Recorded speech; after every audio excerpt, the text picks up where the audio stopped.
Hello everyone and welcome back to my channel. This is Yummy Brown of Yommycrochetlogy, and today I just want to apologize to you that we will be very noisy, lots of unnecessary noise because we're outside my house. Yeah! So how to do a cake smash birthday session on your own. So these days we always look for something that we can just do it ourselves. So this is the purpose of this video for today, that how to do it yourself, like DIYs from decorations to planning to your baby's outfit and of course the photography. So background story, I graduated in Photography Institute last year and I've been photographing babies and families and some engagements for couples and a wedding. So I'll include the settings for the camera, how to use it, and what are the settings that you should use when it comes to photographing a baby, and what kind of lighting situation you need if you were to photograph a baby's cake smash. So at the moment I'm outside my house and it's almost 4 o'clock. So I'm preparing or waiting for the sundown or golden hour because that's pretty much the best lighting condition that you can get outside, and I'm waiting for that and hoping to be able to pull a very good photographs from my baby's cake smash. Go outdoor, find a spot around your house or in your backyard that you like, and there you can set up your decorations and the cake and of course the baby. Or if you have the luxury of time and you have a nice spot close to your place, then you can drive and find that spots and you can do that there. But again, you have to be very careful when it comes to cake smash because it's gonna be very messy. So you wanna, if you wanna go to public areas like park or the beach, you have to be able to have a water or access to water, because of course after the session the baby will be sticky and yeah, cakes everywhere. So you want the baby to be able to have a clean hands and body and clothes if you were to drive away from your house. So yeah, but if you're at home you can always have a bucket of water next to you or a tub. That's also a great idea. And so as for the outfit, I have this outfit I crocheted long time ago, way before I have kids. I have kids, but I don't know, I'm just hoping that one day I'll have a daughter.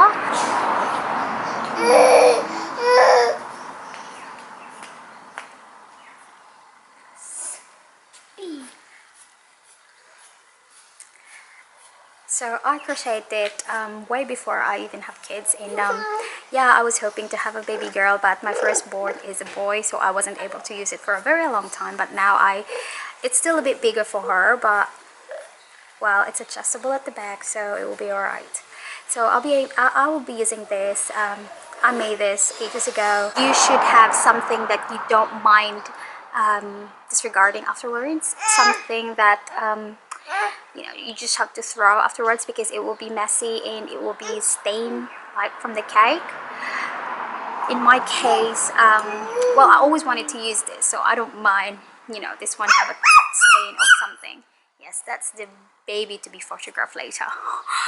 So I don't mind. So in your case, if you don't mind, you can always have those attire. But again, I suggest something that you don't mind getting dirty.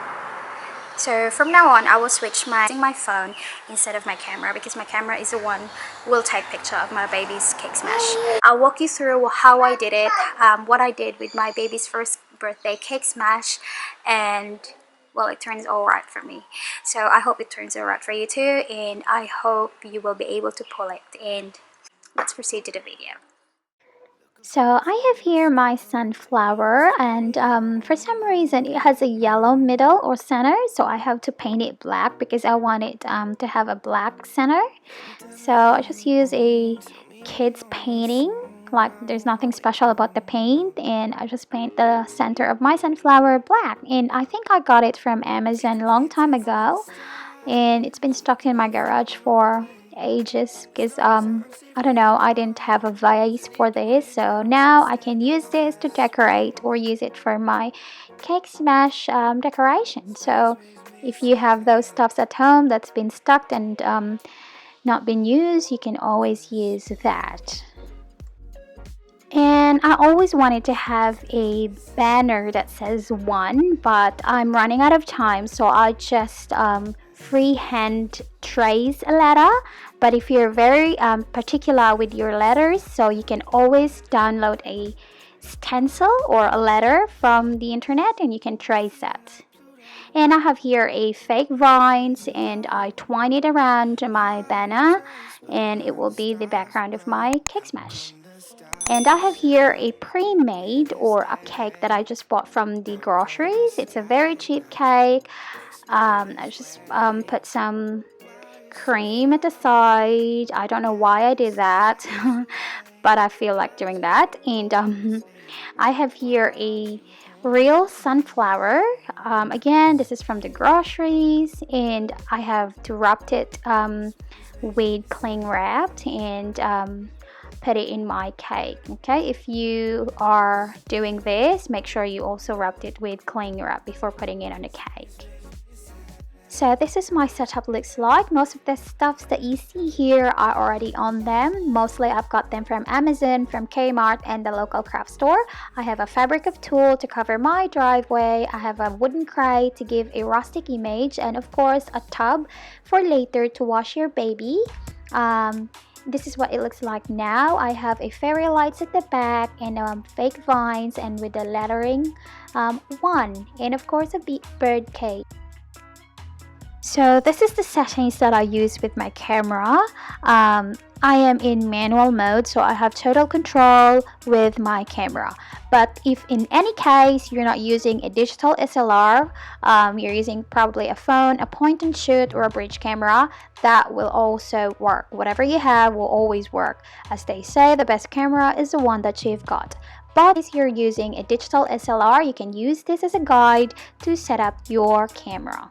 So I will not really dive into photograph terminologies because it will only confuse most of us.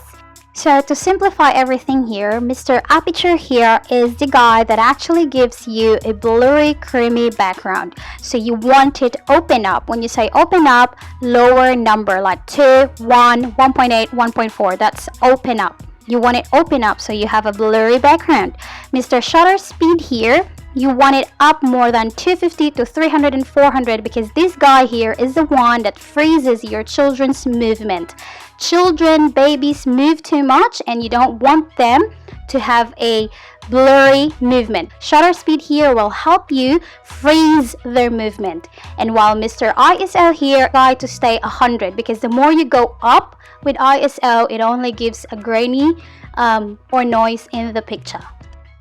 So before you put your baby in the cake or near the cake, you have to start taking picture of the cake alone and your setup. Okay, in that case, you will have a souvenir or a memory of just the cake alone and of course how you did your cake smash.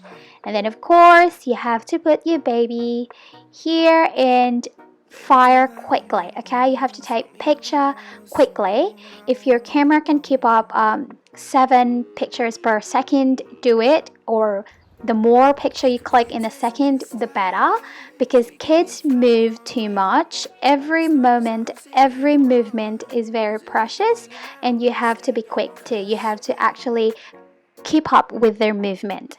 And also don't forget those tiny details like the sticky fingers, the sticky feet, the messy face. You have to get close to them. Okay, you have to take closer look or closer picture when they start eating, they start smashing the cake. And of course, the best composition when taking a kid's photograph is to kneel down or to go into their level, okay? In that way, you have better composition, you have better picture rather than standing up and pointing down to them, okay? So if you can, just kneel down and level to them. That's how you get a perfect photo for your babies and, of course, for your kids. And if your baby is like mine, who can already walk before she even turned 1, you have to be chasing her around, as you can see here, and you have to put her down again near the cake. This is fun, but it's a bit crazy, to be honest, rather than the babies who cannot walk yet. They'll just sit there and eat the cake. So if that case happens to you, so you have to constantly follow your baby's movements. And of course, if the baby or your baby has a sibling, you have to include them in the session, because in that case, you have a memory too that they are, they're together, or they have been doing a cake smash together. So this is what I did with my firstborn, and of course with my baby girl. So they have a cake smash and eating together, and this is so precious, and I love the outcome. So if you guys want to see the result of this photo shoot, please stay till the end, and I'll show you.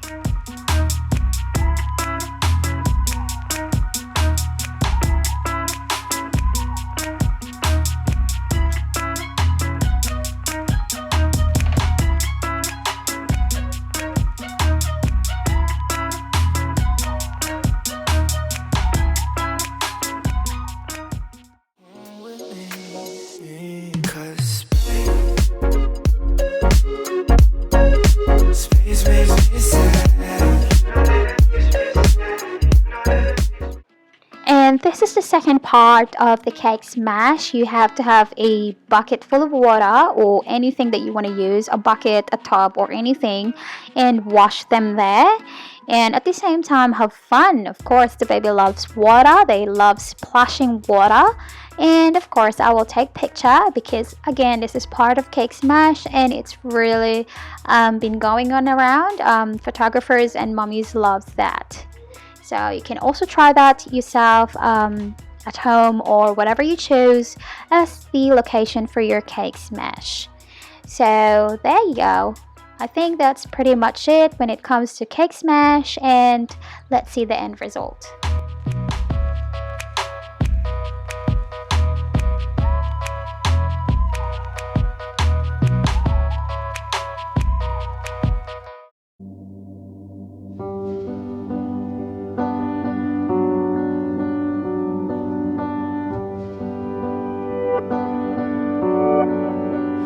I could float without wings, touch the sky, feel the sunlight kiss my face, fly through space.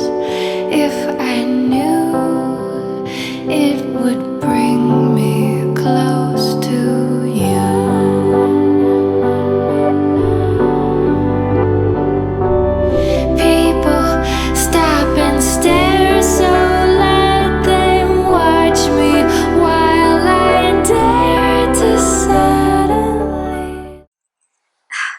And that's all for today. Thank you so much for staying with me and having fun. Mummies out there, this is all for you. And I hope you've learned something from this video, and I hope I'm able to help you with your dilemma when it comes to your baby's first birthday. Thank you so much, and hope to see you again in my next video. Don't forget to hit that like button and subscribe button, so you will be notified for our next videos. And thank you so much for staying with me, and hope you've learned a lot. And goodbye! We got something good.